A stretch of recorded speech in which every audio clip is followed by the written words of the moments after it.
네, 안녕하십니까. 신지식인 정인태입니다. 저는 국립 한국복지대학교 특임교수를 역임했습니다.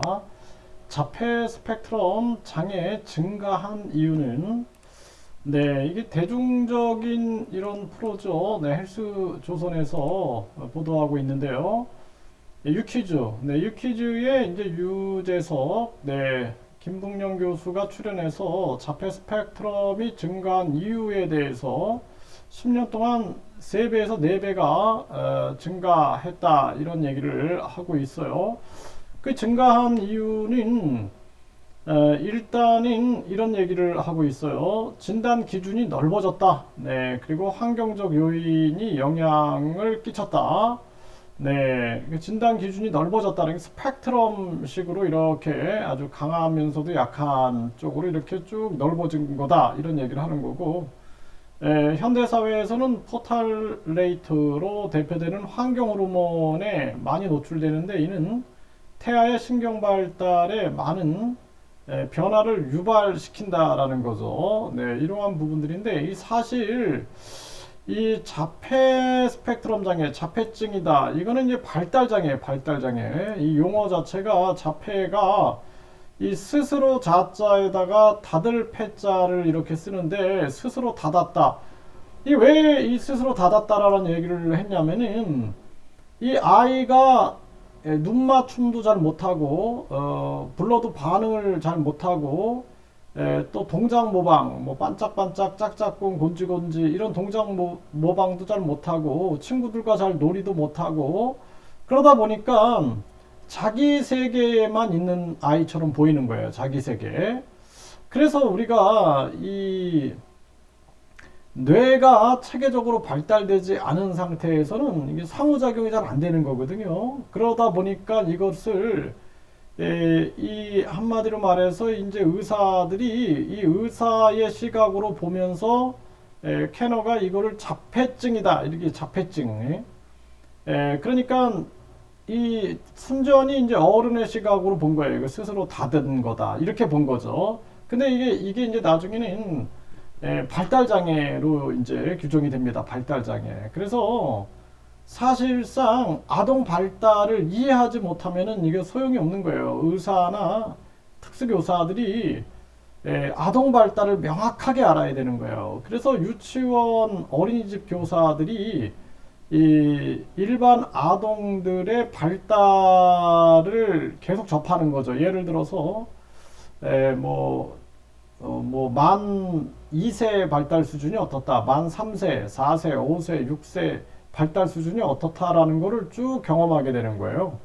그러니까 제가 유아들을 이 영아들을 그렇게 지도를 한 거예요. 영아들을 가르쳐 본 겁니다. 그래서 영아들에게 유아들 체육을 가르치면서 만 3세 반, 4세 반, 5세 반, 그리고 제가 이제 교육 공무원으로 있을 때는 이제 학교에서 학생들 1학년, 2학년, 뭐 이렇게 3학년 이 학생들을 쭉 접해 본 거죠.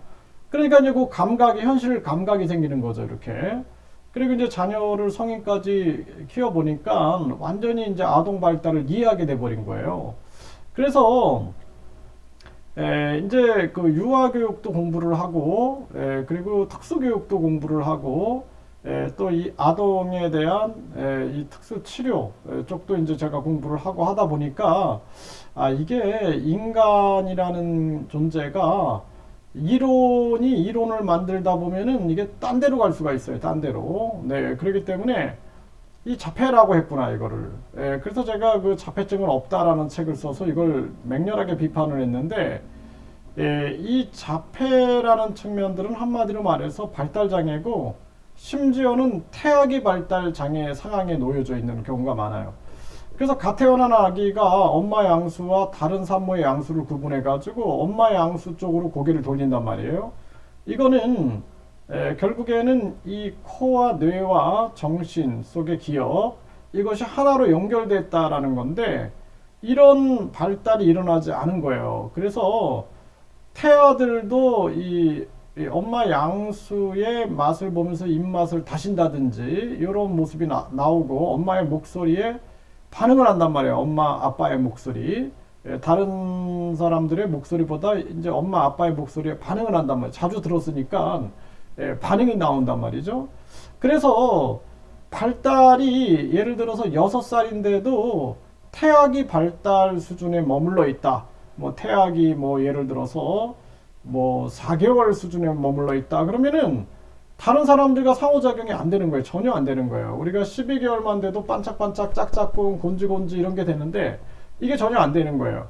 그러니까 이것을 스스로 닫았다라고 얘기를 했던 거란 말이죠. 그래서 이거는 발달장애인데 이 뇌세포들의 상호작용을 통해서 뇌세포들이 상호작용을 통해서 인간의 생각과 감정, 기억이 만들어지는 건데 이 생각과 감정과 기억이 만들어지고 오 감각과 뇌와 정신이 연결돼 가지고 감각을 통한 정신, 감각 정신이 만들어지고 있는 건데 이런 발달이 잘 되지 않은 거예요. 그렇기 때문에 이 발달의 중심에는 뇌발달이 있는 거고 이 뇌발달의 장애를 유발시키는 아까 그 교수가 얘기한 것처럼 이 환경 호르몬도 그렇고 임신 중에 흡연도 그렇고 음주도 그렇고 마약도 그렇겠죠.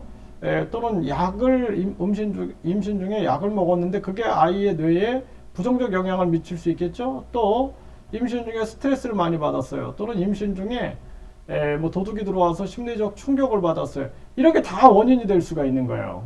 그리고 생후에서도 마찬가지예요. 생후에서도 우리가 발달은 18세까지 계속 연속적으로 일어나는데 예를 들어서 이 아이가 12개월 때까지는 발달이 정상적으로 됐는데 12개월 때 그때 뭐 영상 매체를 많이 접하고 사람과의 상호작용이 진행이 안 됐다 그러면은 이 아이도 이 자폐 스펙트럼처럼 나타나는 거예요. 이 자폐증은 한마디로 말하면은 예를 들어서 대인관계 장애, 사회성 발달이 안 되는 거죠.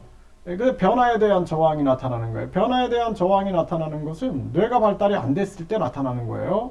네, 그리고 나서 언어 장애가 나타나는데 이 언어 장애도 다 뇌 발달의 결과로 나타나는 거죠. 그렇기 때문에 제가 이 자폐증에 대해서는 책을 수십 권을 썼습니다. 수십 권을 썼고 수천 명의 아이들을 임상을 직접 제가 하면서 보건복지부 발달장애 재활센터를 운영하면서 직접 제가 아이들 임상을 하면서 많은 그러한 경험을 했어요. 그렇기 때문에 이게 총체적인 원인이다 이렇게 보시면 되고 이 자폐 스펙트럼 장애를 재활하는 것은 이거는 다시 사람의 접촉을 많이 해줘야 돼요. 접촉. 그래서 엄마 아빠가 많이 안아주고 접촉을 많이 해주시고 직접 상호작용을 많이 해야 돼요. 직접. 근데 그것이 발달에 적합하게 진행이 돼야 됩니다. 아이가 발달 수준이 태아기 수준에 있다 그러면은 태아기 수준에서 발달 자극을 줘야 돼요. 그것이 이제 대표적인 게 감각 자극이에요. 눈, 귀, 코, 여, 온몸의 피부를 통한 감각 자극. 그래서 나중에 동작 모방이 되는 12개월 수준이 오면은 그때는 이제 동작 상호작용을 많이 해주는 거예요. 상호작용 놀이. 24개월 정도 되면은 이제 아이가 언어 발달이 일어나죠. 그럼 이제 아이하고 언어 상호작용을 많이 해주는 거죠. 구체적인 언어 자극, 상황에 적합한 언어 자극을 계속 해주는 거예요.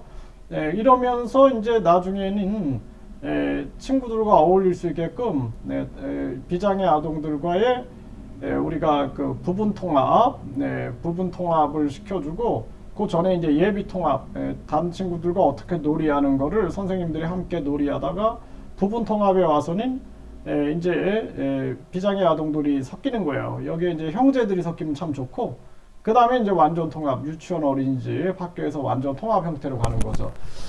제가 이거를 많이 연구했습니다. 네, 그래서 책도 많이 출판을 해냈고, 뭐 자폐증은 없다, 뭐 자폐증은 치료된다, 이런 책들 한번 참조해 보시고요. 궁금한 점이 있으시면은 댓글을 남겨주시면은 제가 계속 영상을 만들어서 여러분들과 공유하도록 하겠습니다. 감사합니다.